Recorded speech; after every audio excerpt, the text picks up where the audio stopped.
been wondering what makes the experience of the magical sacred different.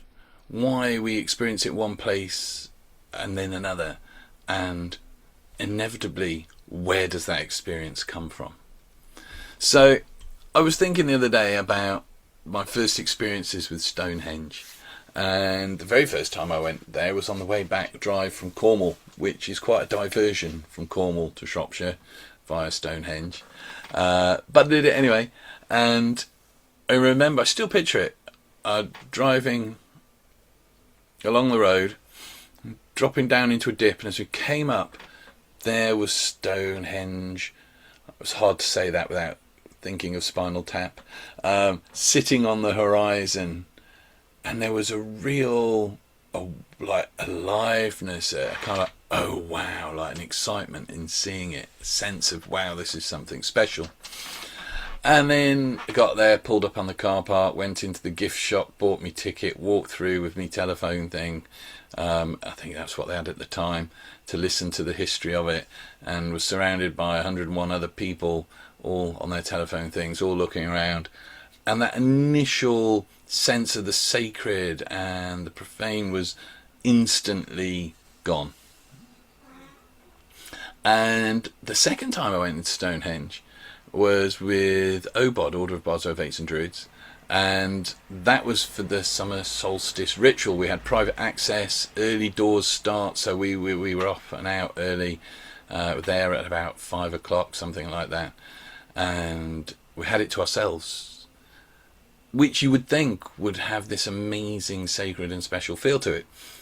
And yet, strolling in, all robed up, seeing the chosen chief and everyone there, I can't remember how many, it was a coach load of us, so 50 plus. A few people had travelled up in cars, and it was nice to be there, novel.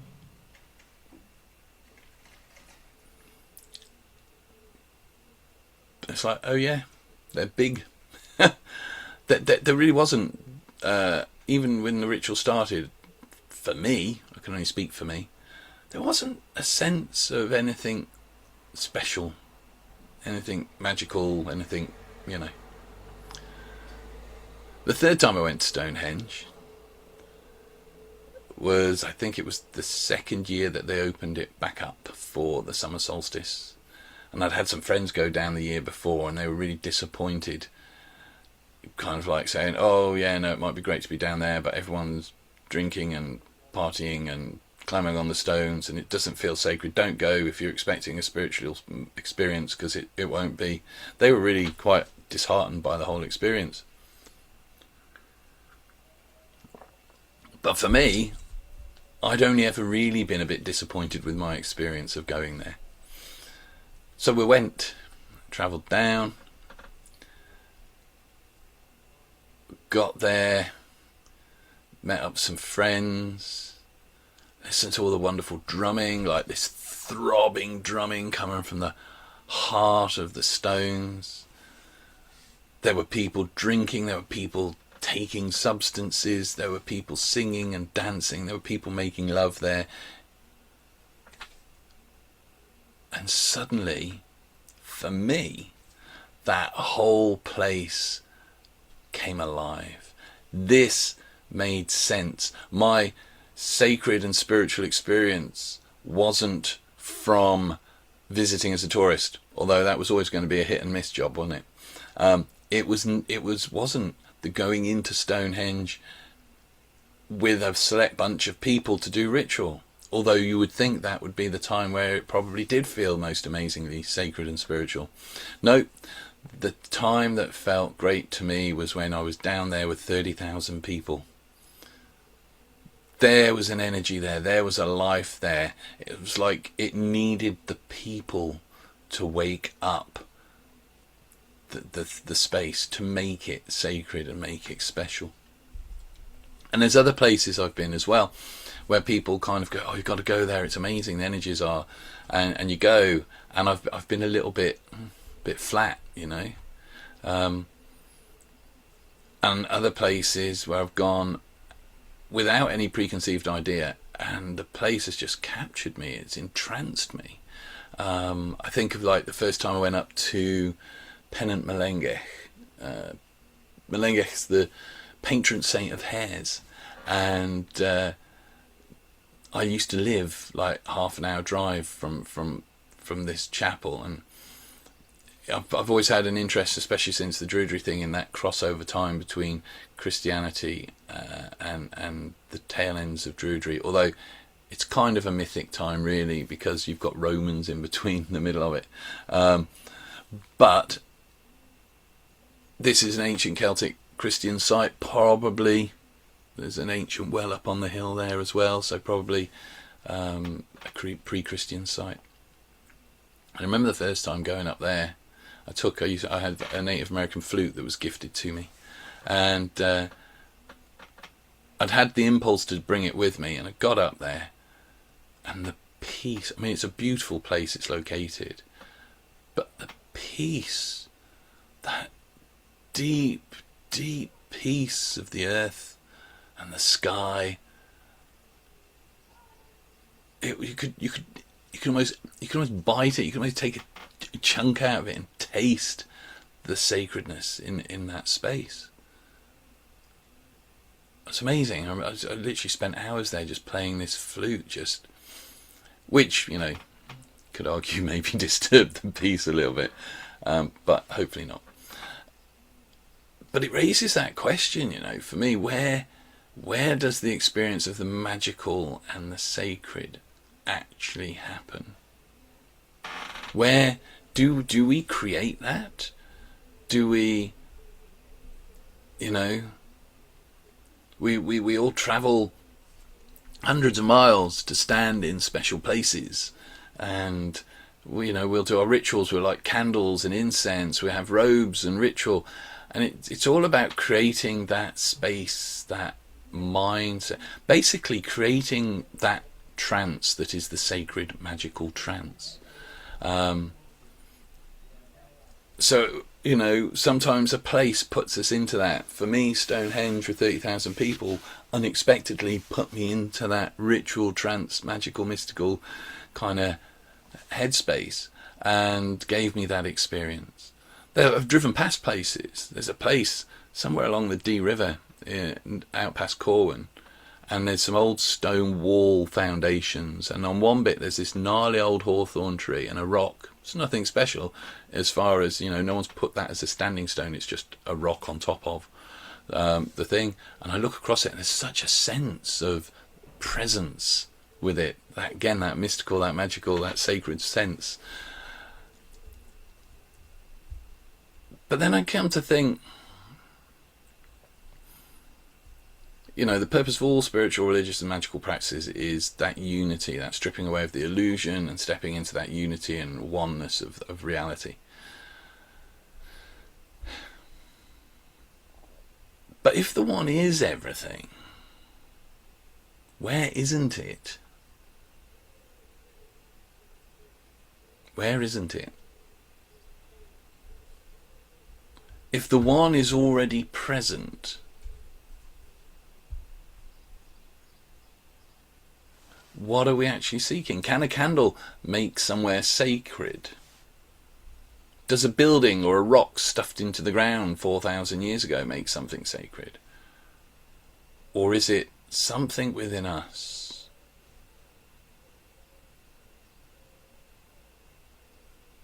Is it something with us? Is it something awakening with us, touching that mystical, magical trance mindset?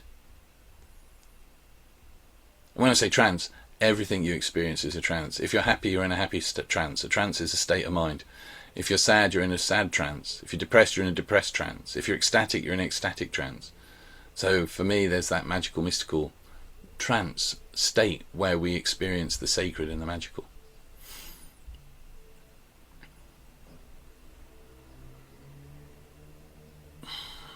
And I've been wondering, just like, and I think I mentioned this in a past talk somewhere. You know, if we're offering incense to the one, but the one is everything, then we're offering the one itself as an offering. That's like me going, hey Rob, have a hand. Your own hand. That's not much use, is it? It's not really an offering. Hey Rob, have your feet. Oh, they're already your feet. That's not an offering. And if that ultimate experience of oneness and unity with the all is that experience of the magic, is that experience of the sacred and the mystical, the one is already everything. We're experiencing that magical, mystical, spiritual state consistently, except we block it out with everyday stuff. We distract. It's like a conversation, I'm talking to one-to-one in a quiet space. I hear that conversation. I have that conversation in a pub with half a dozen people in. Maybe I get distracted. If I'm in a festival with a load of people partying, music and everything else, then I really might have to strain to hear that person's conversation. And that's what we do. We have this. We are part of the one. We are the one experiencing itself, and we are experiencing the one. And we drown it out. And so there's something in these places, I would sometimes have argued, that allows us to enter into that quiet stillness, which is what a lot of the mystics talk about, where we can experience that conversation, that connection. However, 30,000 people partying in Stonehenge is not a quiet experience, and yet there was that energy, that presence again. But that presence is life. That's life fully expressing itself in the moment. If I try and pin it, I can tell you what was going on. I can tell you the behaviours. Can I tell you what the experience is? No, I can't define the experience. Other than to say, if I said it was connected, it was like plugged in. I was plugged in. So this begs the question, is all the ritual stuff, is all the candles, the incense, the tools, they're all part of the one that's already present there already. So where is that experience of the sacred? What's happening there? When we experience that magical, that sacred, that touching the other, where is it? If Stonehenge can awaken the sacred, and if the one is everywhere, then we should be able to experience the one in the kitchen, on the factory production line, in Tesco. Because the one is all, and it's there. Now what defines our reality is what we tell ourselves about it. When we're in those moments, what changes? When we experience the sacred and the magical, what's changing? Is it the world? No, the world is just as it is. Reality is as it is. The one is the all. What changes is how we're meeting it. Sacredness isn't a quality of places. It's a quality of perception. Certain associations, certain things, certain definitions within our mind go, tick the box for sacred, tick the box for magical. Oh, now I can have that experience. Inevitably, it's the story and the dialogue of what we are telling ourselves about a place or about a moment. Where do you experience that sense of the sacred? Where do you experience that sense of the magical? In here. That's where we experience it. Why? Because it's ours. It always has been, and it's always there to be accessed. And the challenge of the 21st century, and I would argue the challenge has always been for the spiritual and the magical practitioner, isn't to be able to go and hide away in beautiful, quiet places and connect with the oneness of it all. That's easy. You've got no distractions.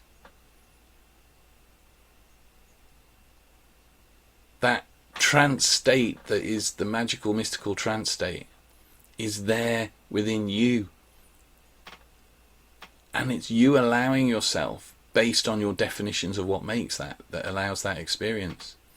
Because if I was to sit down with you and ask you to think of a time when you have experienced that now, you know, that sacred, that deeply magical, mystical sense, and then ask you to start, you know, step into that memory. Just think about it, see what you were seeing, hear what you're hearing, get a sense and feeling for that.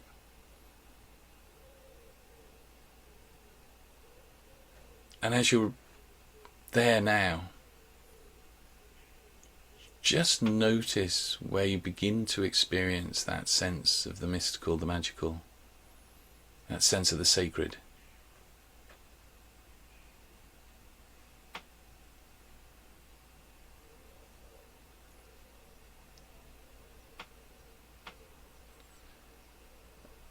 And as you begin to notice that even more, just wonder, what is it you need to tell yourself?